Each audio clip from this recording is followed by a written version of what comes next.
Hi everyone, I'm Faith Wasson, flutist living just outside of Philadelphia, Pennsylvania. So today I'm going to be talking about this flute, which was my first, what you would call professional flute. That has to do with the type of metal. This is a solid silver flute.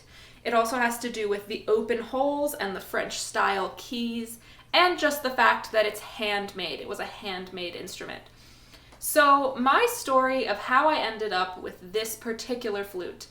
So when I was in 11th grade, I had finally decided, you know what, I definitely want to do music in college. I want to be a music major. I want music to be my career. So all throughout the second half of 11th grade and into the summer going into my 12th grade, I was looking to upgrade flutes. I had originally played on just an Armstrong flute, and I had had a few, that was an intermediate flute, but I had had a few student flutes along the way. So I was looking to upgrade, knowing that I wanted to be a professional musician.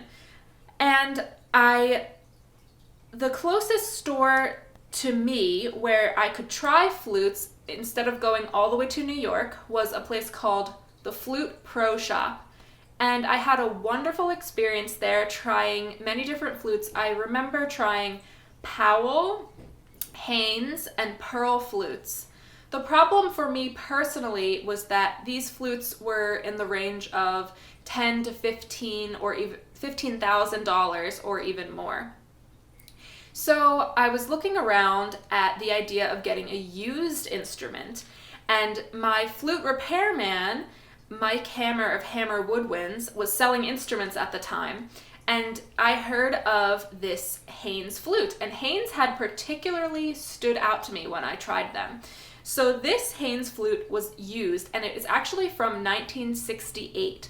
So it did come with the original head joint, which I sometimes play, but apparently the original owner in the 1970s had gotten this Drellinger head joint made especially for this flute. So this Drellinger head joint has a very beautiful engraved design. It's solid silver with this little gold air reed, which apparently focuses your airstream.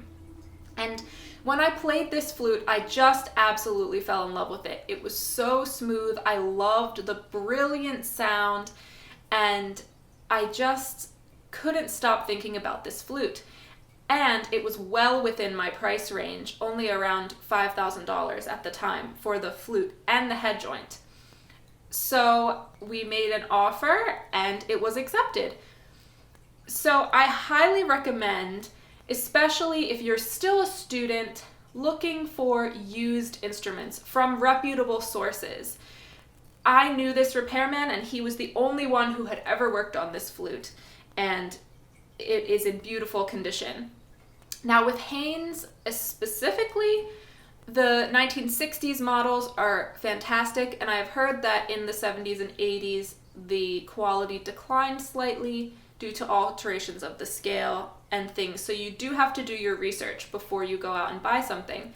But this flute had lasted me all the way through my senior year of high school, all of my undergraduate degree at Temple University, into my master's at the Royal Irish Academy of Music. And when I was at the Royal Irish Academy of Music doing my master's, I just felt like I was outgrowing this flute for some reason. It wasn't doing everything that I wanted it to.